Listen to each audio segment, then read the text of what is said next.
Hey, what's going on, guys? It's Greg Jones with Engine Builder. We are at the 2025 PRI show. We are in the Fluid Amper booth. Today I'm joined by Chris Komarony of Full Load Engineering. And this right here between us is a international pro stock pulling engine, and it's our diesel of the week.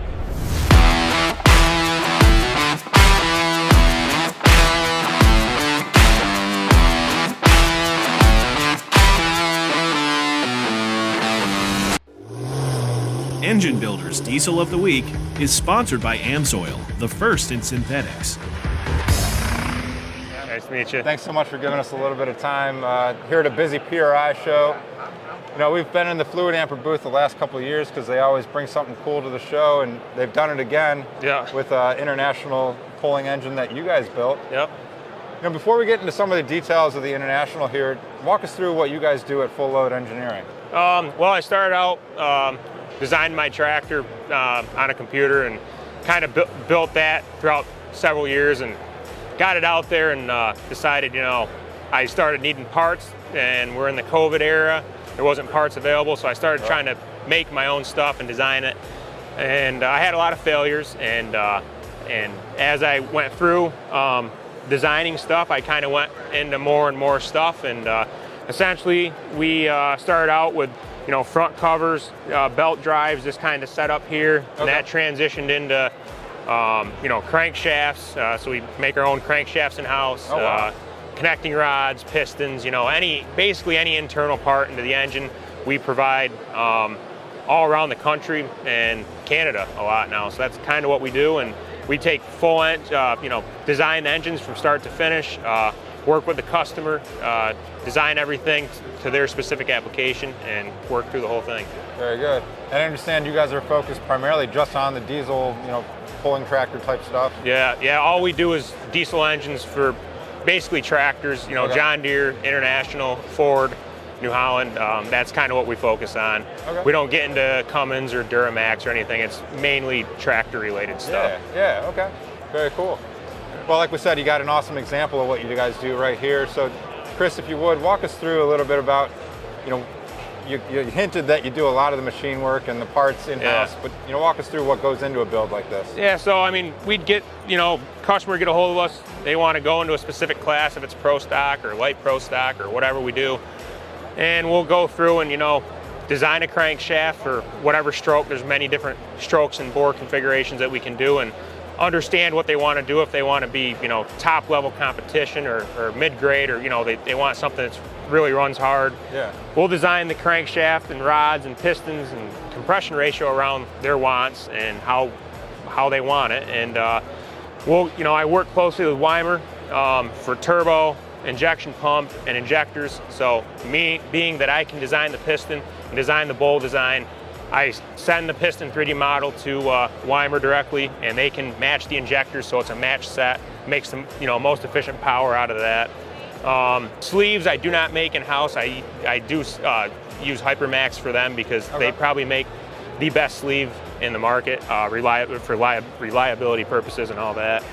I mean, other than that, you know, a lot of the stuff, camshaft specs, you know, I grind my own cams in terms of specs and layout, and other than that, most of the stuff we make in-house. So. Yeah.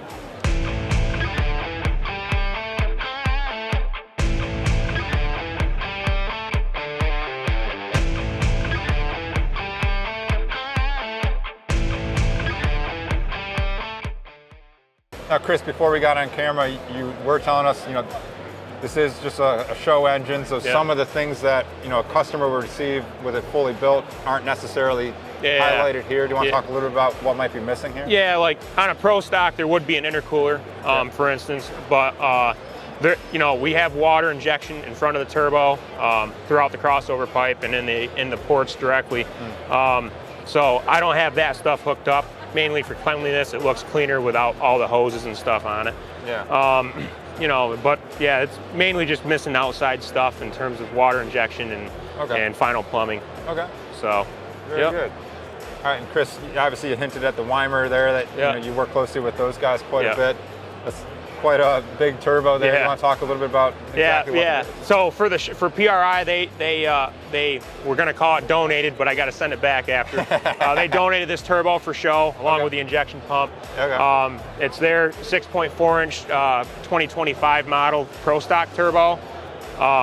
They machined the compressor wheels, the compressor covers, and the exhaust housings all right in-house. Yeah. As well as their Sigma injection pump for Pro Stock applications. So that's a fully billet injection pump that they make every piece in-house. Yeah, very cool. So. And then going back to the turbo real quick, you said it's a 6.4-inch turbo. You know, how much boost would a competitor be running on? You could see up to 170, 180 pounds of boost. Yeah. Through a 6.4. Yeah. Light Pro Stock, you might see, which is a 5-inch turbo, you'd see about 150, and like a 4.1-inch turbo would be, you know, in the 100 psi range. So. Okay. Yeah. Pretty big spectrum. Yeah, for sure. Yeah. That's a lot of boost. It is. Yeah. All right, and Chris, you've been talking a little bit about the fueling. You know, what are some of the fueling specs on an engine like this in terms of the injectors and? Yeah, so the injectors would be like a, you know, probably a 5 or 6 by 42 whole size. That's a Sigma pump. You know, we'd set that around 2,350 to 2,400 cc's of fuel. Yeah, you know, timing, we'd be in the 55 to 58 degree before top dead center range. You know, it's all mechanical injection at that point. Yep. They're billet injector bodies, so they're big bodies for quick delivery, and you know, these lines are smaller lines than we would normally run, but you'd be running maybe a 5/16 diameter line with like 140,000 ID. These are again just for show, but you get the idea. Yeah, very good.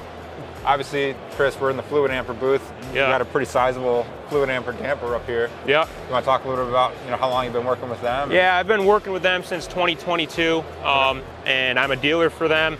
I probably sell 15 to 20 dampers a year between engine builds and various different things. We specifically use the 1243101 part number, which is their standard diesel engine balancer. It's a self-tuning balancer, so it's filled with fluid. It works at all RPMs, and it's probably one of the best balancers out there for tractor pulling related applications, especially for diesels, being that we're in a broad range of RPMs. Being that it's self-tuning, it helps keep bearings and crankshafts alive. Crankshafts in these things they're billet crankshafts. They're extremely expensive, and it's a critical piece to keep the reliability of the engine. Yeah, certainly. So yeah, I'm appreciative of them allowing me to bring this here, and I thank them. Yeah. Well, Chris, I think we went through a majority of what's here on the International, but let us know if we're missing any other details in terms of some of the components you might use, or just some of the things that you guys machine, you know, for an engine build like this. Yeah, no, I mean, I use Clearview filtration for all the filtering, Red Horse Performance for all the AN lines, and you know, belt drive, that whole setup I make in-house, intake manifold. Yeah, that's pretty much it. Everything else, ARP hardware for all the studs. Yeah. All securing things, and that's pretty much it. The other thing is fabrication work. I do not do this. This is Keith Birch from Birch Welding and Fabrication. He's local to me. He did the exhaust, the header, as well as the crossover pipe. Does a hell of a job on it. Yeah, they look awesome. Yeah. Very cool.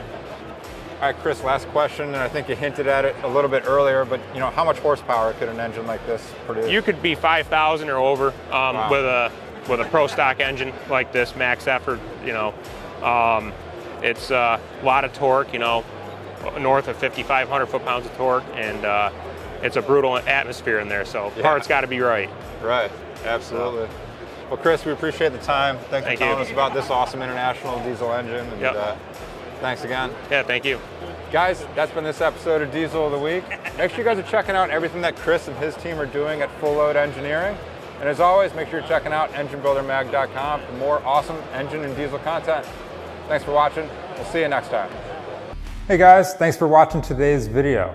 Hey, while I've got you guys here, I wanted to tell you about Find a Builder. It's a new microsite on enginebuildermag.com that's great for both engine shops and for potential customers looking to get engine work done. If you're an engine builder, this site is a place where you guys can list your shop and what you guys do to potential customers through enginebuildermag.com. It's an easy subscription-based microsite that'll let you guys connect to a new audience. And if you're a potential customer looking to get engine work done, this is a source to help you guys find a shop that's in your area or one that specializes in the type of engine work that you're trying to get done. Make sure you guys are checking out Find a Builder on enginebuildermag.com. Thanks.